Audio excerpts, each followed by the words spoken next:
કે થોડા દિવસ સ્વાધ્યાય કે પ્રવચનો સાંભળ્યા પછી એક પ્રકારનું વ્યથન થઈ જાય. ખ્યાલ આવે? એમ ના થાય. કે જઈએ ક્યારે જઈએ ક્યારે જઈએ ક્યારે સાંભળીએ. તો આ વ્યસન બંધનમાં કે નહીં, પણ બંધનથી છૂટવા અમારે તે કોઈ તરફ છે.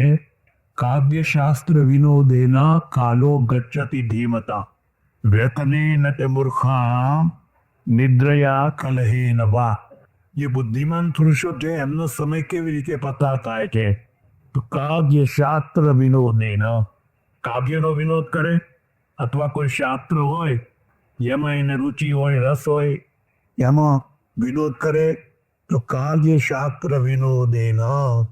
નીતિકારે તો એટલું લખ્યું છે, પતિ અને પત્ની બે વિદ્વાન હોય, બંને સાક્ષર હોય, તો પછી બે હિંચકા ઉપર બેઠા બેઠા કાવ્યની ચર્ચા કરે, શાસ્ત્રની ચર્ચા કરે. પણ બે વિદ્વાન હોય તો, અને છત્રી હોય તો, છત્રી સમજો, તગડો અમને તગડો, તો વાત જુદી છે.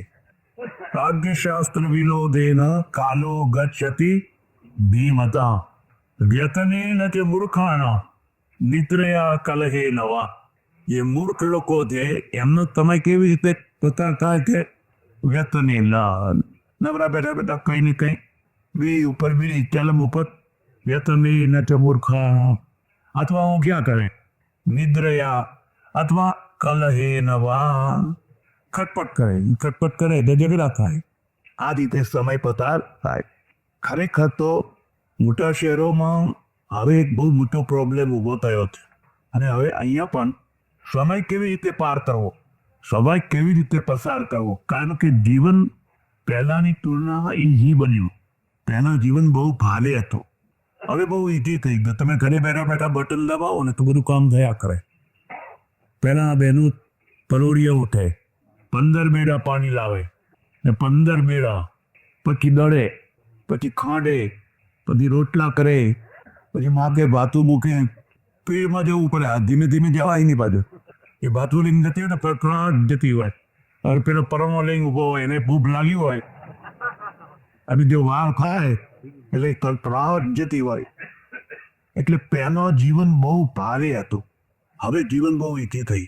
અને જો આ વાત તમારા ઘરે ઉતરે તો એનો અર્થ એ થયો કે પહેલાંની તુલનામાં લોકો આજે ઘણા સુખી થયા. પૈસે ટકે રહેવામાં, સુવામાં, બેસવામાં, બધી બાબતમાં, ભૌતિક રીતે.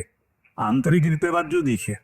એટલે મોટો પ્રશ્ન છે સમય વિતાવવો કેવી રીતે? નવરા ટકે તો કરવું કાવ્યશાસ્ત્ર વિનોદેના. તમારી હોબી હોવી જોઈએ, અને હોબી કેળવવાથી કેળવાય છે. તમારી શાની હોબી છે? તમને માનો કે ક્રિકેટની છે તો પછી લોકો પેલું આમ જોયા જ કરે, રાતના 1 વાગે ઉઠીને જ જોવે. મને તો કશી સમજ જ ના પડે. પણ હોબી કોઈને કોઈ પ્રકારની હોબી હોય છે તો એમાં ટાઈમ પાસ થાય. પરમેશ પરત તું કરે ખબર છે? લૂંટી ડોહાઓ નવરા હોય ને તો આજે બિંબો રમાતો હોય ને એ હોટલોમાં પહી ગયા અને ત્યાં છૂટા પૈસા મૂક્યા હોય, પૈસો એટલે રમ્યા કરે. એટલે એમાં બહુ હાર જીતનો પ્રશ્ન નહીં, કારણ કે પૈસો બીતા જ રમવાનો હોય. પણ એમને ટાઈમ પાસ કરવો છે. એટલે મોટી હોટલો હોય, કેચીનો હોય, ત્યાં 10, 15, 20 એવા મશીન મૂક્યા હોય. મશીન આગળ જઈને તમે બેસી જાઓ ને દોરો કાઢીને પૈસા લો ને રમ્યા ને તમારા 2-3 કલાક નીકળે. પણ મૂળ ટાઈમ પાસ કરવો છે. ટાઈમ પાસ કરવો કેવી રીતે? ભારતમાં તો હવે આવી પ્રથા નથી. ભારતમાં મોટા ભાગે બહેનો શેરીઓમાં ઓટલા ઉપર ભેગી થાય ને આપણા મંદિરમાં ભેગા થાય, ટાઈમ પાસ થાય. હવે ધીરે ધીરે એ આખું બદલતું થયું છે. એટલે કે જે ભાઈ કાવ્યશાસ્ત્ર વિનોદ એને તમે હોબી કેળવો. તમને એમ થવું જોઈએ કે મરતા પહેલાં જેટલું નોલેજ મળે એટલું મારે લેવું છે. નોલેજ આજકાલ લોકો જ્ઞાન આપતા ગયા છે. તમારું જ્ઞાન લઈ લો, અમારું જ્ઞાન લઈ લો, અમારું જ્ઞાન લઈ લો. તમે જ્ઞાન દીધું કે નહીં એમ પૂછો બધા. અને જ્ઞાન દેવાનો શું કર્યું? પડીકા બંધ જ્ઞાન આપી દેવાનું. પડીકા બંધ જ્ઞાન આપી દેવાનું. એક ભગવાન છે, એમના મંદિરો થયા છે. મારા એક ઓળખીતા જે નતા, મને કે હું ફલાણા ભગવાનના દર્શને જઉં છું. હવે આપણે કરતા જીવતા ભગવાન ઘણા છે, જીવતા હાજરા હજી લોકો એ ભગવાનની વિશેષતા શું છે? અને કે એમની વિશેષતા છે કે એમના ભીચર ઉપર માથું મૂકીને તમે શરણાગત છું, શરણાગત છું, શરણાગત છું એવું બોલો તો તમારા મોક્ષની બધી જવાબદારી લઈએ.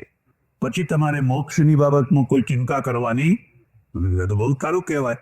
તો કીધું એક કામ કરજો, તમે ભીચર ઉપર માથું મૂકી અને જ્યારે હે ભગવાન, હે ભગવાન, હે ભગવાન, હે ભગવાન તમારા જે કારવો એમ કરી બધું કહો કે જો હમણાં મારે મોક્ષની ઉતાવળ નથી, મારે માથા ઉપર તમાકુનો વેપારી મૂર્ખ મારા માથા ઉપર 10-12 લાખ રૂપિયાનું દેવું થઈ ગયું છે, એમાંથી મારો છુટકારો કરાવ.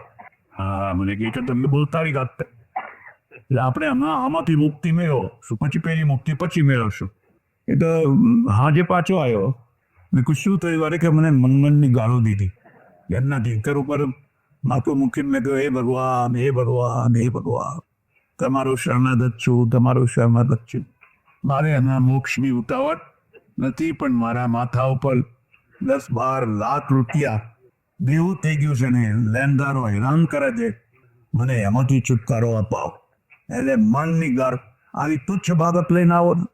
આવી તુચ્છ બાબત ઉપર અમે ધ્યાન આપતા, મોક્ષ જેવી પરમ બાબત જ અમારા હવે ત્યાં કોણ જોવા ગયું કે કોને મોક્ષ મળ્યો કોને, પણ તોય ટોળા ભેગા થાય તે કહેવાય નહીં. એટલે રાજશાસ્ત્ર વિનોદેના કાલો ગચ્છતિ ધીમતા વ્યકને ન ચ મૂર્ખાણા નિદ્રયા કલહે ન વા. એટલે તમે આ સ્વાધ્યાય કે પ્રવચન એ મારું જેવું નહીં ગમે તેનું, એમાં રસ લેતા થાઓ તો ધીરે ધીરે ધીરે તમારી સાથે એક શબ્દ જોડાઈ જાય. બહુ શ્રુત લખી, બહુ શ્રુત 2 શબ્દો છે. બહુ પઠિત અને બહુ શ્રુત. બહુ પઠિતનો અર્થ છે જેને ઘણું વાંચ્યું હોય, વાંચ વાંચ વાંચ વાંચ વાંચ વાંચ વાંચ કરે, કિતાબનો કીડો બની જાય, એને બહુ પઠિત કહેવાય. પણ સાંભળ કરે એને બહુ શ્રુત કહેવાય. બહુ પઠિત કરતા બહુ શ્રુત મોટો છે. કારણ કે જ્યારે તમે વાંચો છો ત્યારે તમે એકલા જ છો, જ્યારે તમે સાંભળો છો ત્યારે 2 છો, એટલે એમાં સમાધાન થાય છે. પેલામાં તો ના થાય, તાબેલ વધવાનું. એટલે બહુ શ્રુત. જો તમે ધ્યાનથી નામો વાંચો તો અમારી સાધુ સંન્યાસીઓ નામ લખે ને એમાં કેટલાક વિશેષણો લખે. હું તો કશું લખતો નથી, કેટલાક લખે. શ્રોત્રિય, બ્રહ્મનિષ્ઠ, પરમહંસ, પરિવ્રાજકાચાર્ય, 108, 1008 આવા બધા વિશેષણો લખે. હવે એ બધાનો અર્થ થાય પાછા. મારા એક ઓળખીતા સંન્યાસી હતા, દેવ થઈ ગયા ત્યારે. એ પોતે પોતાના આગળ પૂજ્ય લખે, પૂજ્યપાદ સ્વામી ફલાના. તો મેં કહ્યું આપણી જાતે આપણને પૂજ્યપાદ ના લખાય. કોઈ બીજા લખે તો લખે, એની ભાવના હોય તો, પણ મને કે આપણે લખીએ તો બીજા લખે. આપણે ના લખીએ તો બીજા ના લખે, એટલે આપણે જાતે જ લખવું પડે. એટલે બહુ શ્રુત ખ્યાલ આવે. જેને ઘણા વક્તાઓને સાંભળ્યા, મને કે થરાદ છે, થરાદમાં તો એટલા બધા વક્તાઓ નહીં આવતા હોય, પણ કદાચ આવતા હોય. પણ અમદાવાદ કે મુંબઈ જેવું શહેર હોય જ્યાં કદાચ મોટા વક્તાઓ આવે અને બધા વક્તાઓને સાંભળવા માણસ પહોંચી જાય. બધા ભાઈ એક જ મતના હોય એવું ના બને. એક બી અપેક્ષા રાખવી પણ નહીં કે બધા દીકતે ક્યાં થાય? સંપ્રદાયમાં તમે એક નિશ્ચિત વાડામાં હો, એ વાડાના જે વક્તાઓ આવે એ બધા એક જ લાઈનનો બોલે, એ બરાબર છે. પણ જો તમે ઓપન માઇન્ડ છો તો ઓપન માઇન્ડનું જે પ્લેટફોર્મ હોય ત્યાં તો કોઈ આમ બોલે, કોઈ આમ બોલે, કોઈ આમ બોલે, કોઈ આમ બોલે, કોઈ આમ બોલે. તમને કદાચ ખબર હોય કે ના હોય, લંડનમાં એક પાર્ક છે, ઓપન પાર્ક, એનું નામ ભૂલી ગયો, ગલત તમને યાદ હોય તો કહેજો મને. ત્યાં બધું બોલવાની ચુસ્ત, ખાલી રાણીને ગાળો ના દેવાય, બાકી બીજા માટે જે બોલવું હોય એ બધું બોલવાની. આ પાર્કે એવું કંઈક નામ છે. એટલે સ્ટેન્ડ મૂકેલા લેવાય. હું જેમ બોલવા માંડું પછી 10 મિનિટ બોલીને જતો રહું, પાછું બીજો બોલે, 15 વક્તાઓ શ્રોતાઓ સાંભળવા આવી જાય. હાઈ પાર્કનું નામ છે. બધું ખાલી રાજા કે રાણી જે હોય એના માટે તમે આપ શબ્દો બોલી શકો નહીં. કોઈએ પૂછ્યું ભાઈ આટલી હદે છૂટ કેમ આપી બોલવાની? કે અંદરનો ધુમાડો નીકળી જાય એટલા માટે. ખ્યાલ આવે છે. જ્યાં લોકો બોલવાની છૂટ નથી હોતા, કટોકટી હોય તો અમને બધો ધુમાડો ગેસ ભરાયા કંકરી વિસ્ફોટ થાય.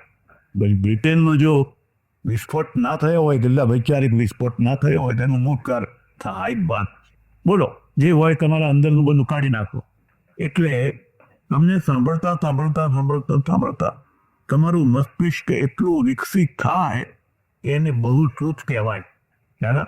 અને મસ્તિષ્કનો વિકાસ એ પણ વિકાસ છે અને પાયાનો વિકાસ છે. તમારો બીજો વિકાસ થયો પણ મગજનો વિકાસ ના થયો. એટલે ઘણી વાર એવું બને કે માણસ બહુ પૈસાદાર હોય પણ મગજનો વિકાસ ના હોય, અને મગજનો વિકાસ ના હોય એને સંગીત, સાહિત્ય, કલામાં કટકી ગતાગમ ના હોય. એને કઈ ગતાગમ હોય? પહેલા તો લોકો કમ્પ્યુટર નતું ને તો ચોપડા વધ્યા આવી 4 ને વધ્યા આવી 5 ને વધ્યા આવી 6 ને એવું બધું ગણ્યા કરે ને. એટલે મોટા ભાગના વેપારીઓ રાત્રે ચોપડા લઈને બેઠા હોય ને આખો દિવસ બધું નામ હોય ને એ લખતા હોય ને મેળવતા હોય. તો વાણિયાની પાછી ખાસિયત એવી કે મેર ના મારે ત્યાં સુધી ઊંઘે. મારે એક એવા વેપારીના ત્યાં ઉતરવાનું થયું ને રાત્રે 1-1:30 વાગે મારી આંખ ઉઘડી ગઈ. હું બહાર લોબીમાં નીકળ્યો, બાજુનો રંગની બત્તી બળતી હતી. મેં આમ જોયું તો કેટ હતી આવી ગાદી તક્યો, એના ઉપર ચોપડો, આમ ચશ્મા, અને વધ્યા આવી 4 ને વધ્યા આવી 2 ને વધ્યા આવી. એટલે વધ્યાને ઘણા લોકો વિદ્યા કહે. શબ્દ વધ્યા અને વધ્યાની જગ્યાએ વિદ્યા કહે. પછી તો હું તો સુઈ ગયો. તો સવારે હું કહ્યો કે મેં કહ્યું શેખ આજ તો તમારે ત્યાં બહુ વિદ્યા આવી. મને કે કેમ? કે હું રાત્રે કીધું 1:30 વાગે ઉઠ્યો, બહાર નીકળ્યો તે જોયું વધ્યા આવી 4 ને વિદ્યા આવી 5 ને વિદ્યા આવી ઢબલો થઈ ગયો વિદ્યા. મને કે ભેદ ના મળે ત્યાં સુધી ઊંઘ આવી. હવે આ અબજોપતિ માણસ, કરોડાધિપતિ નહીં, અબજોપતિ. અમે માળ હતા ને એના નીચે ઓટલો ને એ ઓટલા ઉપર એનો નોકર કોથળો પાથરીને ગગટાટ ઊંઘે.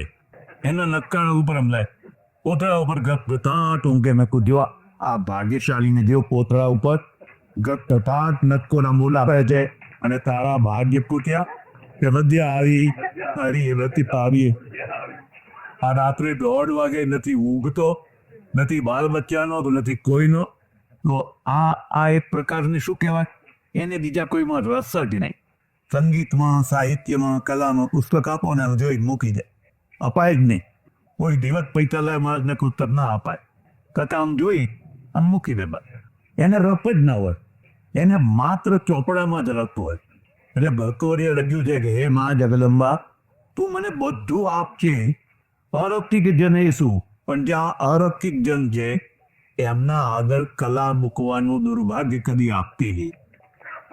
એ અરૌકિક જન એને રસ જ નથી, કથામાં રસ ન. ચાલો એ વાત નહીં કરી, ચર્ચા નહીં કરી. એટલે આપણે આ સ્વાધ્યાયની ચર્ચા કરી રહ્યા છીએ 20-25 દિવસથી. એમાં ન્યાય વૈશેષિક એટલે ન્યાયની ચર્ચા ચાલી રહી છે ને થોડી અઘરો વિષય છે એટલે મેં શરૂઆતમાં થોડી અરવાટ કરી દીધી. હવે અઘરામાં થોડું મન લગાવો. આમનું શું કહેવું છે કે દ્રવ્ય એટલે પદાર્થ છે અને દ્રવ્યની અંદર ગુણ રહે છે. દ્રવ્યની અંદર ગુણ, કર્મ, સામાન્ય, વિશેષ, સમવાય અને અભાવ, આ 6 વસ્તુઓ એમાં રહે. તમે ખ્યાલ આપીશ એટલે ખ્યાલ આપશો. માનો કે પૃથ્વી છે તો પૃથ્વી એક દ્રવ્ય છે. એમાં અસાધારણ ગુણ કયો રહેશે? ગુણ 2 હોય, સાધારણ અને અસાધારણ. સાધારણ ગુણ કોને કહેવાય? જે બીજા દ્રવ્યોમાં પણ રહે એ સાધારણ. માનો કે પૃથ્વી છે, એમાં સ્પર્શ છે તો જળમય સ્પર્શ છે, વાયુમય સ્પર્શ છે, એનો સાધારણ ગુણ કહેવાય. પણ પૃથ્વીનો પોતાનો અસાધારણ ગુણ કયો કહેવાય? તો ગંધ કહેવાય. ગંધવતી પૃથ્વીમાં ગંધ રહે. તો કે ગંધ તો જળમય રહે છે, વાયુમય રહે છે. એ જળમાં અને વાયુમાં જે તમને ગંધ આવે છે એ પૃથ્વીના સંસર્ગથી આવે. એનો પોતાનો એ ગુણ ચલાવત. એને શું કહેવાય? સંસર્ગ ગુણ કહેવાય. માનો કે ઉકરડો છે ને ત્યાંથી વાયુ આવ્યો તો ઉકરડાની દુર્ગંધ એમાં પડી ગઈ. માનો કે બગીચો છે અથવા તમારા કાનમાં પૂંગળું છે, એના બહુ લોકો નાખતા, હવે ઓછું થઈ ગયું. અને આ પણ તમને કીધું જેને કાનમાં પૂંગળું નાખ્યું હોય એને ગંધ ના આવે, બીજા ના આવે. તમને એટલું બહુ કરવો એક કરજો જેના કાનમાં પૂંગળું હોય ને પણ એને ગંધ ના આવે. અને અરે ફરે એટલે જ્યાં બીજા લોકોના અડધા તૈયાર કરવું નહીં આવે નાચ્યા તો એ સંપર્કથી આવે, એ એનો પોતાનો ગુણ નથી. એમ પૃથ્વીની અંદર જે અસાધારણ ગુણ છે એ ગંધ છે, અને જળમાં જે અસાધારણ ગુણ છે એ શીતળતા છે. તો જળ જે ગરમ લાગે છે એ અગ્નિના કારણે. અગ્નિ હટાડી દો, એમને એમ રહેવા દો, થોડા સમય પછી જળ આપોઆપ ઠંડુ થઈ જાય. તે એનો અસાધારણ ગુણ છે. અને અગ્નિમાં જે ગુણ છે એ દાહકતા છે. અગ્નિમાં દાહકતા છે, એ દાહકતા એનો અસાધારણ ગુણ છે. એ દાહકતા પછી ચીપીઓ અંદર નાખો તો ચીપીઓ લાલ ગુમ થઈ જાય, પાણી ગરમ થઈ જાય, ખાવાનું ગરમ. પણ એ સંપર્ક કહેવાય, સંયોગથી. આ વાત કે બરાબર ગળે ઉતરે ને, તમારે તમને એક બીજી મુદ્દાની વાત કહી. એ માણસમાં સુલક્ષણ અને કુલક્ષણ સ્વરૂપથી આવે અને સંપર્કથી આવે. કેટલાક તત્વો તમારા સ્વભાવના છે અને કેટલાક સંપર્કના છે. માનો કે તમારો ક્રોધી સ્વભાવ છે, એ તમારો સ્વભાવ છે, અને મરશો ત્યાં સુધી જવાનો. તમે સાદું જાઓ કે જે થવું હોય સૌ, પણ એ સ્વભાવ જવાનો નથી. પણ તમે દારૂડિયા છો. હવે દારૂડિયા છો એ તમારો સ્વભાવ નથી, એ કોઈના સંપર્કથી થયા. તમે જુગારી છો, તમે દારૂડિયા છો, તમે ચોર છો, આ બધા જે દોષો આવ્યા છે એ સંપર્કથી આવ્યા છે. અને જે સંપર્કથી આવ્યું હોય એને દૂર કરી શકાય. ચાલો, એને દૂર કરી શકાય. એટલે બીજો શબ્દ લખાવો, એ લખજો તમે. અમારે ત્યાં એક શબ્દ છે અભિજાત. ગીતામાં આવ્યો, મા અભિજાત કે પાંડવ. અર્જુન તું અભિજાત છે. અભિજાતનો તમને ખ્યાલ આવશે. માનો કે જેતલ છે, જેતલ જગનો ચોરટો, જેને પલમાં કીધો પીપી. મોરલે 3 તાળિયા, તાચટીઓને સધીર. જેસલ જગનો ચોરટો, જેને પલમાં કીધો. જેસલ છે બારવટીઓ છે અને મહાપાપી છે, મહાપાપી. પણ તોરણ મળીને તો સુધરી. બરાબર? તો સુધરી ગયો એનો અર્થ તો થયો કે જે એને વળગ્યું તો એ છોડી દીધું. જે કુટુંબના કારણે, બીજા બારવટિયા કે એવા ચોર લોકોના કારણે જેને વળગ્યું હતું એ બધું એને છોડી દીધું. કે એ મૂળ અભિજાત છે. બધા તો પીર ના થાય. બારવટિયા તો બધા ઘણા હોય, પણ બધા બારવટિયા કઈ પીર થાય? જેતલ જ થાય, કારણ કે અભિજાત છે. તમે બીજી રીતે ખ્યાલ આવશે. માનો કે સોનું છે, 2, 5, 10 તોલાની લગડી છે અને ગટરમાં પડી ગઈ. તેમના એમાં તેમાં ખોટની જગ્યાએ પડી ગઈ. પડી 5 વર્ષ 15 વર્ષ બાર. તારી તો રંગ બદલાઈ ગયો, ગંધ બદલાઈ ગયો. એ હવે તે પીળું નથી દેખાતું, કાળું મેચ થઈ ગયું. આમ સુમરો તો દુર્ગંધ આવે છે. પણ જો કોઈ ઝવેરી મળે અને આરીથાનું પાણી લઈને એને બરાબર ધોવે તો સોનું એ પાછું સોનું જ. સોનું એ અભિજાત કહેવાય. એને કહેવાય અભિજાત. એક બીજો કોઈ યાદ રાખજો, બધાને તમે સુધારી ના શકો. બધાને ના સુધારી. અભિજાત હોય એને જ સુધારી શકો. જે અભિજાત ના હોય એને તમે સુધારી. એ 10 વાર ગજવા કાપે, 10 વાર જેલમાં જાય. જેલમાંથી છૂટે એટલે પહેલા દિવસે ગજવા કાપે. એને તમે સુધારી ના શકો. એટલે દ્રવ્ય ગુણ, તો ગુણ એનો પોતાનો અસાધારણ છે. અને બીજો છે એ સંપર્કથી આવેલો છે. હવે એક બીજી વાત પણ તમને કહું, જ્યારે ભારે તો પડશે. આ જે ગુણો છે એ પાકજ અને અપાકજ એમ 2 પ્રકારના છે. નથી, માનો કે કેરી છે. હવે કેરી તમે કાચી તોડો એટલે કઠણ હોય, બરાબર? રંગ લીલો હોય અને ગંધ જુઓ તો ખાટી હોય, બકાટો, બરાબર? પણ 15 દિવસ, મહિનો એને વરાળમાં કેમ તેમ રાખો અને મહિના પછી એને ખોલીને જુઓ તો એનો કઠણ જે સ્પર્શ હતો એ ઓછો થઈ ગયો, લીલો રંગ હતો એ પીળો થઈ ગયો, અને જે ખાટી ગંધ આવતી હતી એ મીઠી આવવા લાગી, સુગંધ આવવા લાગી. એને શું કહેવાય? એને પાકજ કહેવાય. અર્થાત એ પાકે છે, પાકજ. અને અપાકજ હોય એમાં પરિવર્તન ના આવે, પણ જે પાકજ હોય એમાં પરિવર્તન આવી જાય. એટલે આખી દુનિયાના બધા દ્રવ્યો છે એ બધા દ્રવ્યોમાં પાકજ અને અપાકજ એવી રીતે 2 ભાગથી દ્રવ્યો રહેશે. એના કારણે દાળ ચડે છે, એના કારણે શાક ચડે છે. જો એ પાકજ ના હોય, આ માનો કે લોખંડના આટલા પેલા ખીલા હોય, ખીલા રે છોનો વઘાર કર્યો હોય અને પેલા કુકરમાં સીટીઓ ઉપર સીટીઓ હલારો તો એ ખીલામાં કંઈક ફેર પડે, ખીલામાં કશો ફેર પડે. એટલે દ્રવ્યમાં ગુણ રહે, પછી દ્રવ્યમાં કર્મ રહે. કર્મને પણ સમજવા જેવું છે. કર્મ એટલે જેમાં ક્રિયા થાય, મને કહું આમાં હાથ હાથ કરું છું એ ક્રિયા છે અને આ કુદરતી લેવકતા છે. માનવ છે એ માત્ર જીભથી નથી બોલતો, આખા શરીરથી બોલે. એટલું જ નહીં, લોકો એને બોલાવે છે. હાલ માનો કે કોઈ ન બેઠા હો અને હું એકલો હોઉં અને હું પ્રવચન આપવાનું શરૂ કરું તો ના અપાય. ઘણી વાર કે મારા બોલો ને, અથવા તો કોઈ હોય તો બોલીએ ને, એમને ના બોલાય. હવે એને એમ ટેપ રેકોર્ડર છે એ ગમે એમ બોલે, એને કોઈ આમે શ્રોતાઓની જરૂર નહીં.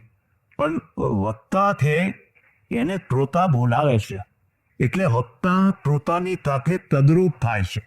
તમે આટલા બધા અહીં બેઠા છો, પણ એક બે માણસોના સામે જ હું કેમ જોઉં છું? કારણ કે મને પ્રતિભાવ મળે, ખ્યાલ આવે. હવે આમ જોઈને જોકા ખાતો હોય એટલે ક્યાં બેઠો અહીંયા, અને એ પણ કહી દઉં કે આ જોકા ખાનારા હોય ને સૌથી આગળ બેઠે, આ પાછળ બેઠને ત્યારે જોકા ખાવા છે તો પાછળ જઈને બે પાછળ ના બે આપણે એ છોકરે મૂળ માની નાખી. તો શ્રોતા વક્તાને બોલાવે છે, એની ઉર્મી જાગે. એટલે આ ગઝલ ગાનારા હોય ને, ગઝલવાળા, એમના પોતાના બે ચાર ગણતો આગળ ગયા, વાહ ઉત્તાર, વાહ ઉત્તાર, ઉત્તાર. એટલે પેલાને પાનો ચડેલો ગાય. હવે આમ કહીને બધા ઊંઘતા હોય તો એનો બુટ ભારે જાય, આખી કવાલી બદલી જાય. એટલે દ્રવ્યમાં ગુણ રહે, કર્મ રહે. અને કર્મ છે એ તમે ઈચ્છાપૂર્વક કરો, અનિચ્છાએ કરો, પ્રેરિત કરો, એ બધા જુદા જુદા ભાગ એના થયા કરે. પછી સામાન્ય રહે. હવે સામાન્ય તમારી પુનઃમાં નહીં આવે, પણ તમે કહી દો, માનો કે ગાય છે એમાં ગોત્વ રહે છે, મનુષ્ય છે એમાં મનુષ્યત્વ રહે છે. કેવી રીતે ખબર પડે? એક ગાયને તમે જોઈ પછી દુનિયાની જેટલી ગાયો હોય એને જુઓ એટલે તમે તરત કહી દો કે આ ગાય છે, આ ગાય છે, આ ગાય છે, આ ગાય છે. કેવી રીતે ખબર પડી? એનું ગોત્વ નામની જે જાતિ એ જાતિ અહીંયા પણ છે અને એ જાતિ ત્યાં પણ છે. એટલે દરેક જે વસ્તુ છે એની પોતાની એક જાતિ હોય છે. ને તમારે લખવું હોય તો લખી લેજો. પાણીની ઋષિ જેને એને જાતિની વ્યાખ્યા બહુ સરસ કરી છે. આકૃતિ ગ્રહણા જાતિ નથી, આકૃતિ ગ્રહણા જાતિ. આકૃતિ માત્રથી જે ગ્રહણ થાય એને જાતિ કહેવાય. દાખલા તરીકે તમે કેસર કેરી જોઈ, હવે દુકાન ઉપર તમે ગયા અને પેતર કેરી તમે 2 કિલો પણ 2 કિલોમાં 4 કેરીઓ ઉપલી બદામની મૂકી લેશો. આની કેસર. કારણ કે બદામ જુદી છે અને કેસર હાપુસ જુદી છે અને લંગડો જુદો છે. અને એ જોવા માત્રથી ખબર પડી જાય. એવી રીતે બાસમતી ચોખા જુદા છે, પેલા કોલમ જુદા છે, ધીરાકર જુદા છે, કડમ જુદા છે. જોવા માત્રથી ખબર પડી જાય છે. હવે મુદ્દા ઉપર આવો તો આ જાતિ છે એ કુદરતી છે. ખ્યાલ? જાતિ છે એ કુદરતી છે. મારું એક પુસ્તક છે, તમને રુચિ થાય ને ઈચ્છા થાય તો વાંચજો. અધોગતિનું મૂળ વર્ણ વ્યવસ્થા. ખ્યાલ આવે? ઈચ્છા થાય તો વાંચજો. જાતિ કુદરતી છે, વર્ણ કુદરતી નથી. હવે તમે આટલા બધા અહીં બેઠા છો, જોઈને કઈ કહેતા કે આ બ્રાહ્મણ છે, આ ક્ષત્રિય છે, આ વૈશ્ય છે, આ શુદ્ર છે, કોઈને જોઈને કહી શકાતો. એટલે આપણે પૂછવું પડે, ભાઈ તમે કઈ કેવા છો? તો કે ફલાણા છે, પછી ખબર પડે. એટલે વર્ણ છે એ કુદરતે નથી બનાવેલો. એવી રીતે જ્ઞાતિ પણ કુદરતે નથી બનાવી. જાતિ અને જ્ઞાતિ બેનો ભેદ તમારે છે. જ્ઞાતિ ભારતમાં છે, પશ્ચિમમાં નથી. પશ્ચિમમાં જાતિ તો છે પણ જ્ઞાતિ નથી. પણ જ્ઞાતિ અને જાતિ એટલે શું? જ્ઞાતિ એટલે તમે સુથાર, તમે દરજી, તમે તોરી, તમે લુહાર, ખ્યાલ આવે? તમે કડિયા. તો હવે આમાંથી કોઈને આમ કઈ રીતે ભાઈ તમે સુથાર છો, તમે દરજી છો, તમે લુહાર છો, કંઈક ખબર પડતી? ધંધાના આધારે જ્ઞાતિની નથી કાંઈ. માણસ જે ધંધો કરતો હોય એ ધંધાના આધારે એની જ્ઞાતિ બંધાય ને નક્કી થાય. અને જાતિ કે એ કુદરતી હોય, બીજું વેદ સમજ્યા. હવે એક બીજી મુદ્દાની વાત તો, જાતિમાં આનુવંશિક ગુણો હોય લખી જીનેટિકલી હોય. જે હાપુસ કરી છે એમાં હાપુસના ગુણો હોય, અલ્ફેચિયન કૂતરું છે એમાં અલ્ફેચ આવડું હોય ને 10,000 રૂપિયા આપે, અને તમારા મોલ્લાના આવડા ગલુરિયા હોય એમાં કોઈ 10 રૂપિયા ના આપે. પેલામાં આનુવંશિક ગુણો છે. એમ કોલમ ચોખા છે કે બાસમતી ચોખા છે એમાં જીનેટિકલી ગુણો આવે, આનુવંશ ઉતરી આવે. નાતીમાં ના ઉતરી આવે, નાતીમાં ના ઉતરી આવે. માનો કે દરજી છે અને દર્દીના છોકરાને જન્મતાની સાથે ઉપાડી લો અને સોનીના ત્યાં ઉછેરીને મોટો કરો તો એ સોનીનું કામ તીકતો થઈ જશે, લુહારના ત્યાં આગળ તો લુહારનું થઈ જશે. આ કામ જે પાપ દાદાની પરંપરાનું કામ છે એ જેનેટિકલી નથી. બરાબર. એટલે મસ્કિનમાં દરજી નામની કોઈ જ્ઞાતિ નથી, કરિયાની કોઈ જ્ઞાતિ, સુથારની કોઈ કાર્પેન્ટર થાય, કોઈ ટેલર થાય, અને ટેલર હોય એની અતર તો એ સેનાપતિએ થાય, યુદ્ધોય થાય. અરે માનો કે આપણા ત્યાંનો દરજી હોય એને સેનાપતિ થવાના સ્વપ્ન આવે, એને સેનાપતિ થવાના સ્વપ્ન આવે જ નહીં. એને શું થાય કે તરત તબીકામાં ગંદો હારો ચાલે, પછી પેલું મશીન લાવી આમ કરવું ના પડે, પેલું પછી એક એવો સ્વપ્ન એને આવે. પણ એને એવો સ્વપ્ન ના આવે કે એક દિવસ હું ભારતનો સેનાપતિ થઈ, એવો સ્વપ્ન એને આવે. કારણ કે એને ટીમિત કરી દીધો છે. કોને ટીમિત કરી દીધો તે? બાપ દાદાના ધંધાએ.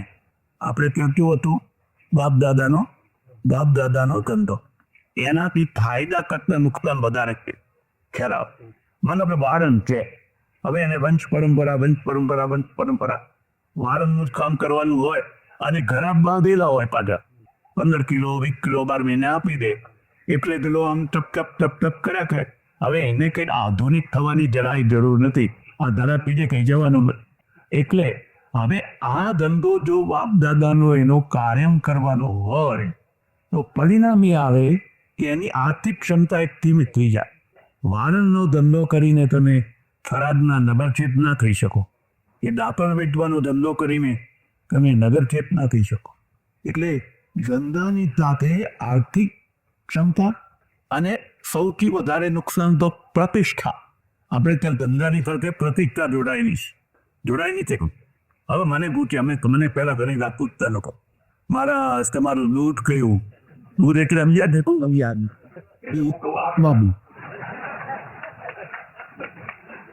બાવા થયા, હવે તો છોડો. પછી ઘણા વર્ષો પછી ખબર પડી કે મારા તો બ્રાહ્મણ છે. ભાઈ કે એટલું તમે નાખો તોય ખબર પડે વિદ્યા તો બ્રાહ્મણ વિના હોય જ નહીં. પછી એનું સમાધાન કરી લે, આવી વિદ્યા તો બ્રાહ્મણ સિવાય બીજા કોઈનામાં હોય. ઠીક બરાબર છે, પણ ના કરે નારાયણને હું વાળંદ હોત તો લોકોને ખબર પડી જાય કે મારા તો વાળંદ તો બિચારો સારો કે મનાઈ ઠાકુર કહેવાય. તો એ કઈ એ નથી, પણ તોય કહું સારું કાંઈ જો કે જોન કાઢી કોઈ મારી તો દશા બેહાડી ગયા કે તમે કે એ ધંધાની સાથે જ્ઞાતિ જોડી દીધી અને જ્ઞાતિની સાથે પ્રતિષ્ઠા અને અપ્રતિષ્ઠા જોડી દીધી. એક જ્ઞાતિનું નામ પડે એટલે કોળીની કિંમત. માનો કે કોઈ વાઘરી છે, વાઘરી છે ને તો એકલા માત્ર બી પડે સારા કોમ છે વગેરે. એટલે આના કારણે શું થયું કે ભારતમાં જે જ્ઞાતિ પ્રથાએ વ્યક્તિની આર્થિક ક્ષમતાને સીમિત કરી દીધી. તો પછી તો ક્યાં દબલો ભેગો થાય? વ્યાપાર. અને વ્યાપાર કોણ કરે? વાણિયા. જૈન હોય, વૈષ્ણવ હોય, ગમે હોય. પહેલા તો લોકો એવું માનતા કે વાણિયા સિવાય બીજા કોઈને વ્યાપાર આવડે જ નહીં. અને લોકો પણ માનતા ભાઈ વ્યાપાર તો વાણિયાનો, આપણને કઈ વ્યાપાર આવડે. હવે અત્યારે આ વાણિયાના કાન પટેલો કાપે છે. તો હું જાંબિયા ગયેલો, જાંબિયામાં એક આખું નગર છે લિવિંગસ્ટન, એના મેયર હતા નાઈ, એટલે વાણ. અને એ નગરને જ નાઈ નગર કે. બધા ફેક્ટરીઓના માલિક, એમની ગાડીઓ જુઓ તો આમ હાથી જેવી ચૂતી હોય, બધા જ આવેલા આવડું બચકું લઈને પેલા નિદ્રો લોકોની અજામત કરવા આવેલા ને કુબે કુબે કુબે કુબે ફરી ફરીને હજામત કરે. પેલા એમના વાળ બહુ કડક હોય હો, એમના વાળ બહુ કડક હોય. એમ કરતા કરતા ત્યાં ધંધામાં જંપલાવ્યું ને, પહેલી ને પીધી પેઢી ત્રીજી પેઢી થતા તો આ બધું પતિ થઈ ગયા. તો હવે આ ધંધો આવડ્યો કે ના આવડે. પણ આપણા મગજમાં એક લઘુતા ગ્રંથિ બેતાલી દીધેલી કે ભાઈ વેપાર કો ભણિયાને આવડે, બીજા કોઈને આવડે. અત્યારે તો બધાને આવડે. તમને નવી લાગશે, દિલ્હીમાં વાઘરી, આપણા ગુજરાતના વાઘરી ભાઈઓ કરોડોનો વેપાર કરે. આપી એમની કોલોની, મોટી મોટી કોલોની છે. એટલે આખા સમાજમાં જે બેલેન્સ કહેવાય ને, બેલેન્સ બગડી ગયો. અને એનો એક બીજો પરિણામ તમને કહું. જો તમને હદ જાગે તો અધોગતિનું મૂળ ભરણ વ્યવસ્થા વાંચજો. દરિદ્રતા અંતિ આવી. દરિદ્રતા એક જ ઉદાહરણ આપું એટલે તમને ખ્યાલ આવશે કે મારે ત્યાં મંદિરમાં પેલો આરસ પણ બેહાડે. એ રાજસ્થાનના કડી આવેલા, બે 4-5 કલાક માંડ કામ કરે, પણ 4-5 કલાકમાં 500-600 રૂપિયા કમાય. અત્યારે તો વધારે કમાય, પણ ત્યારની વાત કહું, 500-600 રૂપિયા કમાય. હવે અમારે ગામનું બીકોમ થયેલા કેટલાય છોકરા બેકાર પડે, અને પેટલાકમાં વાણિયાના ત્યાં 300 રૂપિયા નોકરી ખોળે. 300 રૂપિયા. અને તે સવારે જાય તો રાત્રે 9 વાગે છોડે. તું એમને કહું કે ભાઈ તમે આ નેતાગીરી કરવાનું છોડો ને, આ કરિયાનું કામ, સલાદનું કામ, ફિલિઝમ 4-5 કલાકમાં તો 500 રૂપિયા કમાય છે. મને કે 500 રૂપિયા કમાઈ કરો, પણ જો અમે આ કામ કરીએ તો કન્યા કોઈ ના આપે. એ ભલા છોકરો તો સલાદ થઈ ગયો. એટલે એની તાબે પાછી પ્રતિષ્ઠા જોડી દીધી. તો ભલે થોડો પગાર તો થોડો, પણ કે ટિપ્સક છે કે કન્યા આપો. એટલે આપણે જે રચના કરી છે ને, એ રચનાથી તમે તમને એમ લાગવું જોઈએ ઘણી ભૂલો કરી છે. તમે બેઠા હમ મહાન મરી જશો મહાન બોલતા બોલતા. પણ તમે સાચું નિરીક્ષણ કરો કે આપણે ક્યાં ભૂલો કરી. હવે આ છોકરો પરદેશમાં જાય, એરપોર્ટમાં સંદાપ તાપ કરવાનું કામ કરે, કારણ કે ત્યાં કોઈ સંદાપ તાપ કરનાર કોઈ જુદો માણસ છે નહીં. અને હવે સંદાપ એવા બન્યા છે એમાં કોઈ ભંગીની જરૂર જ નથી. ચાલો હવે તો આમ ખાલી બટન દબાવો, એકદમ પેલી માખી ના જોવા મળે, એકદમ ચો બટન દબાવવું પડે. ઘણા લોકોને બટન દબાવતા આવડતું. ગાંધીજીના સાબરમતી યાત્રામાં ઉઠાવ ખંડા તો પહેલા એવા જ હતા બધા. અને આ મૂળમાં આ ખંડા આરબો મુગલોના છે. આપણા નથી પાતા. ભાગવતમાં, રામાયણમાં, મહાભારતમાં ક્યાંય બાથરૂમ ખંડાની વાત નથી આવતી. અને આવતી હોય તો મને કહેજો. ક્યાંય નથી આવતી. બધા જનરલ ખુલ્લા જાય, નદીમાં નાય એવી રીતે. આ મોગલો છે એ આ ઉઠાવ ખંડા લાવેલા. તો પ્રસંગ એટલે વિષયાંતર કરીને પણ તમને કહું છું. એટલે જ્યારે એ રાજપૂતો સાથે લડાઈમાં રાજપૂતો હારે, એટલે એમના આગળ વિકલ્પ મૂકે, યા તો મુસલમાન થઈ જાઓ, યા પછી ખંડા ઉપાડવાનું કામ કરો. આ ઘણાના ઘરે વાત નહીં ઉતરી. હવે જે લોકો મુસલમાન થઈ ગયા એ આજે પણ ચૌહાણ, વાઘેલા, પરમાર એવા તમે જોશો મુસલમાન થઈ ગયા પેઢી દર પેઢી. પણ જે લોકો મુસલમાન થવા તૈયાર ના થયા એ સંગાત ઉપાડતા થયા. એટલે આ હરિજનોમાં તમે જોજો વાઘેલા, પરમાર, ચૌહાણ, બધી અટકો જોવા મળશે. એટલું જ નહીં થયું, વધારે વાત તમને કહું. હરિજનમાં જે ભંગી કોમ છે, બહુ રૂપાળી કો. અને એનું કારણ છે એમાં અડધો બ્રાહ્મણ છે, એમાં અડધો અંશ બ્રાહ્મણનો છે.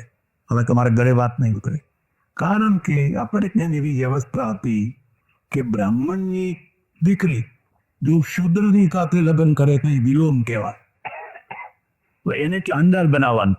માં બ્રાહ્મણ છે અને પતિ શૂદ્ર છે, તો એનો છોકરો ચાંદાલ થાય.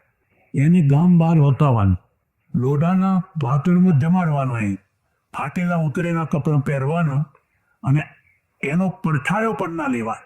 આટલો સખત પ્રતિબંધ હતો. હવે આ રીતે કોઈ ભૂતકાળમાં કોઈ ભૂલ થઈ હોય, કોઈ નાની મોટી, અને એને આ પરિણામ ભોગવવું પડ્યું હોય, એટલે હવે પેલો વંશ ઉતરી આવ્યો. એ બીજું પણ કહું હોય, તમને જો ખ્યાલ આવે તો કદાચ બૌદ્ધ આખા દેશમાં બૌદ્ધ ધર્મ ફેલાઈ ગયો પેલો, પછી એક કાળ આવ્યો નહીં. જ્યારે બૌદ્ધોની અંદર સાધુ થયા પછી 2 વર્ષ, 5 વર્ષ, 10 વર્ષ, 15 વર્ષ, 20 વર્ષ ટકી જાય, એને થવીર કહેવાય. એને કહેવાય થવીર. કારણ કે ટકવું મુશ્કેલ છે. હવે થવીર શબ્દ છે એનું પાલીમાં ઉચ્ચારણ થાય ઠેર, ઠેર, અને એમાંથી ઠેરાવાદ થયું. હવે આ જે ઠેર કે એમાંથી ગુજરાતી થયું ઠેર. આપણે ગુજરાતનું કીધી ઠેર માની સેમ્પે, તો ઠેરનું મૂળ ક્યાં છે? ઠેરમાં. અને ઠેરનું મૂળ ક્યાં છે? સ્થબિલમાં. હવે આ જે ઠેર અથવા ઠેર એનું અપભ્રંશ થયું દેડ. દેડ શબ્દ છે આમાંથી અપભ્રંશ છે. એનો અર્થ એ થયો કે જે પ્રાચીન કાળનો જે સ્થવિરો હતા અને કોઈ કાળે પછી એમણે લગ્ન કર્યા અને એ લગ્નમાંથી જે પ્રજા ઊભી થઈ એને કહેવાય દેહ. એનું નામ પડ્યું દેહ. એટલે સંસ્કારી પ્રજા, એનું બ્લડ સારું છે, એ ભલે ગરીબ હોય પણ ધાર્મિક હોય, અને અમુક ચોરી કરનારી પ્રજાની માફક ચોરી ના કરે, મહેનત કરે, મજૂરી કરે, પણ ચોરી ના કરે. અંગ્રેજ પુરુષીનો ક્યારો હોય, ભજન કીર્તન હોય, બધા પણ કરો તારા હોય. આ આખી પદ્ધતિ આવી. એટલે જે જ્ઞાતિ છે એ જુદી વસ્તુ છે ને જાતિ છે એ જુદી વસ્તુ છે. જાતિ કુદરતી છે, વર્ણ કુદરતી નથી, અને જ્ઞાતિ પણ કુદરતી નથી. હવે આજે કેટલી જ્ઞાતિઓએ બાપ દાદાનો ધંધો છોડી દીધો પણ, અને કોઈ વ્યાપાર કરે છે, કોઈ એન્જિનિયર છે, કોઈ ડોક્ટર છે, કોઈ કંઈ છે, કોઈ કંઈ છે, કોઈ કંઈ છે. અને આવનારા વખતોમાં જો આ ઘણું બધું બદલાવાનું છે. એટલે નૈયાયિકોનું શું કહેવું છે કે દ્રવ્ય, ગુણ, કર્મ, સામાન્ય. સામાન્ય એટલે જાતિ, સામાન્ય એટલે જાતિ. અને એ દરેકમાં પોતાની જાતિ હોય છે. અત્યારે બીજો મુદ્દો યાદ રાખજો, ઈશ્વરની જાતિ કઈ નહીં કહી શકો. એક માણસની જાતિ ના હોય. ખ્યાલ આવે ને? ઈશ્વરની કોઈ જાતિ નહીં તો લોકો કહે અમારી નાત. જાતિ ક્યારે થાય? જ્યારે ઘણા લોકો ભેગા થાય ત્યાં આવો તો આવું હોય તો એની એક જ્ઞાતિ બને. એમ તમે કોઈ પણ 100, 200, 500નું ગ્રુપ બને. અત્યારે કેટલી નદી, માનો કે અગરિયા, પેલા આ મીઠું બનાવનારા છે, તો અગરિયા છે એ નવી જાતિ થઈ. એવી જ રીતે ઇલેક્ટ્રોનિક કામ કરનારા હોય એની આજે એક નવી જાતિ થઈ જાય. બધા એ કામ કરતા હોય, પણ જ્યારે ઘણા થાય ત્યારે. એટલે ઈશ્વરની કોઈ જ્ઞાતિ નથી. એ બ્રાહ્મણે નથી, ક્ષત્રિય નથી, વૈશ્ય નથી, શુદ્રે નથી, અંત્યજે નથી. ઈશ્વર એ માત્ર ઈશ્વર જ છે. ખ્યાલ? દ્રવ્ય, ગુણ, કર્મ, સામાન્ય, વિશેષ. હવે આ તમારે સમજમાં નહીં આવે. નૈયાયિકોનું શું કહેવું છે કે પ્રલય કાળમાં જે પરમાણુઓ હોય, તમને એક સામાન્ય ખ્યાલ આપો કે 100ની અણી હોય, એ 100ની અણી જેટલી જગ્યામાં કેટલા પરમાણુ રહે? કરોડો રહે. તો આખા બ્રહ્માંડમાં કેટલા રહે? ગણી ન શકાય એટલા. પણ આ બધા પરમાણુઓ એકબીજાથી જુદા રહે, એકબીજાથી જુદા રહે. તમે ખ્યાલ આવશે. માનો કે જો તમે જોશો તો રસ્તા વખત પેલા મોટા મોટા ગુજરો પડ્યા હોય વાયરોમાં, લાલ, પીળા, કાળા, એમાં રંગના, એ જમીનમાં નાખે છે. અને એવું મશીન છે કે 15, 20, 25 ફૂટ નીચે કે ખોદવાની જરૂર નહીં. એ વાયરો શું છે? તો કે ભાઈ ટેલિફોનના વાયરો છે. એ તમારું ટીવી ચલાવવા માટેના વાયરો છે. અને એક વાયરમાં 10,000 ફ્રીક્વન્સીઓ જાય. કેટલી? પહેલા શું હતું કે એક વાયરમાં એક જાતિ. હવે આ 10,000 ફ્રીક્વન્સીઓ તમારે મૂકવી છે. કેવી રીતે મૂકશો? એ વ્યવસ્થા શીખી. એક વાયરની અંદર 10,000 ટેલિફોનો જાય છે. તમને તમારો સંભળાય, તમને તમારો સંભળાય, તમને તમારો, એકબીજાના ભેગા ના થઈ જાય. એવી જ રીતે પ્રલયકાળમાં પણ જે આ પરમાણુ છે એ પ્રત્યેક પરમાણુ બીજા પરમાણુથી જુદું રહે. એને જુદું કરનારું તત્વ આઇસોટોપ પદ્ધતિ કહે છે. એક જુદી કરનારી પદ્ધતિ, જે પદ્ધતિથી આ વસ્તુથી જુદી રહે છે, અત્યંત સમીપમાં હોય તો પણ જુદી રહે છે. એટલે એ પ્રલયકાળમાં અસંખ્ય પરમાણુઓ આખો ખીચોખીચ દુનિયા ભરેલી છે. હવે જ્યારે સૃષ્ટિ થવાની થાય ત્યારે શું થાય? તો પેલો વિશેષ ખેંચી જાય. પેલું વિશેષ નામનું તત્વ છે ને, એ ખેંચી જાય કે પરમાણુ બે જોઈન્ટ થવા લાગે. અત્યાર સુધી નતા જોઈન્ટ થવા દેતા. કોણ હતું તત્વ? વિશેષ તત્વ. અને એના કારણે કરોડો વર્ષનો પ્રલયકાળ નીકળી ગયો. પણ ઈશ્વરે ઈચ્છા કર્યું કે હવે સૃષ્ટિ શરૂ થાવ તો વિશેષ ખેંચી ગયું. એટલે પરમાણુમાં એકબીજા સાથે જોઈન્ટ થવા લાગ્યા. અને જોઈન્ટ થવા લાગ્યા એટલે દ્વૈનું બન્યું, ત્રત્રનું બન્યું, ચતુર્નું બન્યું. એમ કરતા બ્રહ્માંડો આ એક વિશેષ તત્વ માને. દ્રવ્ય, ગુણ, કર્મ, સામાન્ય, વિશેષ, સમવાય. આ વાત પણ જલ્દીથી સમજમાં આવે, પણ છતાં થોડોક પ્રયત્ન કરું. સમવાય એટલે શું છે કે પદાર્થ દ્રવ્યમાં જે ગુણ રહે છે એ સંયોગથી રહે છે ને સમવાયથી રહે છે. જે સમવાયથી રહે એને જુદો ના કરી શકાય. માનો કે દાહકતા છે. હવે અગ્નિમાં દાહકતા સમવાયથી રહે ને તમે દાહકતા જુદી ને અગ્નિ જુદી ના કરી શકો. દાહકતા અહીં મૂકી દો, અગ્નિને પણ મૂકી દો, એવું જુદું કરી શકાય. એમ ઈશ્વરના ગુણો, આત્માના ગુણો, વ્યક્તિના ગુણો જે સમવાય ભાવથી હોય એમાં કાયમ રહે. પણ તરયોગથી આવ્યા ગુણ તેમાં પ્રવચન સાંભળી અને પ્રભાવિત થઈ ગયા. એટલે કહી દીધું મારા 1000 રૂપિયા લખો. ક્ષણિક ઉદારતા આવી જાય તો એ લોકો વિચાર કરે કે આ પોજારો પૈસો લખાવે નહીં. અને અત્યારે 1000 રૂપિયા લખાવો, સારું લખ્યા. પછી 2-4 દિવસ પછી ઉઘરાણ જાય તો કે હા કપી ફૂલ થઈ ગઈ. આખું ભૂલ થઈ ગઈ. કેમ કે આ પ્રવચનના પ્રભાવમાં આવી ગયો ને. પછી શું કરે? છટકબારી ખોરે. એમ કરજે મારા છોકરાને પૂછીને પછી કહીશ તમને. તારા ભાઈને પૂછીને કહીશ. એમ કરીને તમે એટલા ધક્કા ખવડાવે કે પગે લાગ્યા ભાઈ રવા દે, હવે કંઈ આવજા તારા લેવા. આ એનો નિજ ગુણ નથી. આ પ્રભાવથી આવેલો ગુણ છે. અને પ્રભાવથી સંપર્કથી આવેલો ગુણ હોય એ સ્થાયી રહી શકે. અને એને સ્થાયી કરવો એટલે પ્રભાવને સ્થાયી બનાવો. પ્રભાવને સ્થાયી બનાવો તો સ્થાયી રહે, તો એમાં સ્થાયી રહી શકે.